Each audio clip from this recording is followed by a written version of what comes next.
Pero pwede ba mag-leave ka? Dahil bawal ka ma-stress eh. Okay? Yeah, Dad. I agree with Mom. Baka kailangan mo muna magpahinga from work.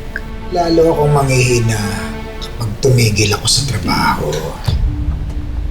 Paglabas ko dito, pwede akong mag-work from home.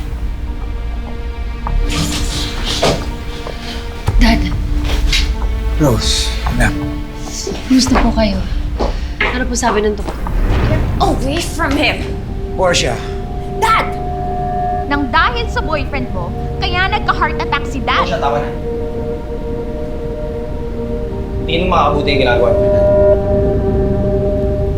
Itong Rose na to magigimit siya ng buhay ng tatay mo. Ikaw, yung boyfriend mo, at ang dati mong pamilya. Kung ako lang masusunod, I want you out of our lives. mamamatay muna ako bago mangyari yan.